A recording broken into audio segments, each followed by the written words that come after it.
కష్టపడి చేసిన ఫ్రేమ్స్ మొత్తం దుమ్ము పట్టిపోతున్నాయి. ఉన్న వాటిని ఎలాగోలా అడ్జస్ట్ చేసేసి అరేంజ్ చేసి పెట్టేద్దామని చాలా టైప్స్ లో అరేంజ్ చేశా. అంటే ఏది నచ్చట్లేదు నాకు. లాస్ట్ లో ఇది నచ్చింది అనుకుంటే దీని మిడిల్ లో స్పేస్ మిగిలిపోయింది. సరే ఇంకా చెయ్యక తప్పట్లేదు అని చెప్పేసి ఒక సింపుల్ ఫ్రేమ్ అయితే స్టార్ట్ చేశా. యాక్చువల్లీ నేను ఇది లాస్ట్ టైమే చేద్దాం అనుకున్నా. బట్ మీకు తెలిసిందే కదా, చాలా అయిపోయినాయి మధ్య మధ్యలో, అందుకే గ్యాప్ వచ్చేసింది. ఇంకా నేను గ్యాప్ ఇవ్వదలుచుకోవట్లేదు. అందుకే ఇన్ని రోజులు ఊరికి వెళ్ళడం, ఇల్లు సర్దుకోవడం అన్ని క్లియర్ చేసేసుకొని దీన్ని స్టార్ట్ చేస్తున్నా అనమాట. హోమ్ డెకర్ సిరీస్ లో టేబుల్ పార్ట్ అయితే పక్కా ఫినిష్ చేయాలని చెప్పి కూర్చున్నాను నేనైతే. సో రోజుకు ఒక వీడియో కన్ఫర్మ్ గా టేబుల్ డెకర్ సిరీస్ గురించే చేద్దామని గట్టిగా ఫిక్స్ అయిపోయా. టేబుల్ దగ్గర కూర్చొని ఇలా చేయడం చాలా మిస్ అయ్యాను నేనైతే. మీరు మిస్ అయ్యారో లేదో కామెంట్ చేయండి. ఫ్రేమ్ సంగతికి వచ్చేస్తే నేనైతే సన్ఫ్లవర్ థీమ్ ఎంచుకున్నా అనమాట. మేము కూడా చాలా ఈజీగా చేసేసుకోవచ్చు అనమాట. Simple process. మనం నార్మల్ గా లీవ్స్ ఎలా కట్ చేసుకుంటామో అలానే కట్ చేసుకున్నాం అనమాట ఎల్లో కలర్ పేపర్ ని.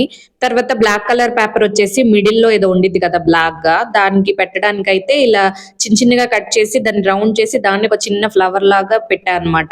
తర్వాత హాఫ్ సర్కిల్ పేపర్ మీద ఇవన్నీ లేయర్స్ లాగా అతికించుకొని మిడిల్ లో దాన్ని పెట్టేసి ఫ్రేమ్ కి ఎటు సైడ్ పెట్టుకుంటే బాగుండిద్దని చూసి అయితే అతికించా మిడిల్ లో. తర్వాత చిన్న చిన్న బటర్ఫ్లైస్ చేశా కదా, మీకు వస్తే అవి చేయండి, లేకపోతే హార్ట్ సింబల్స్ అన్నా కట్ చేసుకోవచ్చు. వాటిని అక్కడక్కడ అన్ని ఒకే డైరెక్షన్ లో పెట్టేసా. తర్వాత ఈ లీవ్స్ కొంచెం పైకి లేసినట్టు, అంటే ఈ ఫ్లవర్ కొంచెం ఇచ్చుకున్నట్టు మంచి కనిపించడానికి ఇలా నొక్కి పెడుతున్నా అనమాట. ఫస్ట్ చూపించిన ఫ్రేమ్స్ అన్ని నా ఛానల్లో ఒక ప్లేలిస్ట్ క్రియేట్ చేసి పెట్టాను. ఇంట్రెస్ట్ ఉన్న వాళ్ళు వెళ్ళి చెక్ చేయండి. ఇంతకీ నా సన్ఫ్లవర్ ఫ్రేమ్ నచ్చిందో లేదో కామెంట్ చేయండి. కొత్తగా చూస్తే సబ్స్క్రైబ్ చేయండి.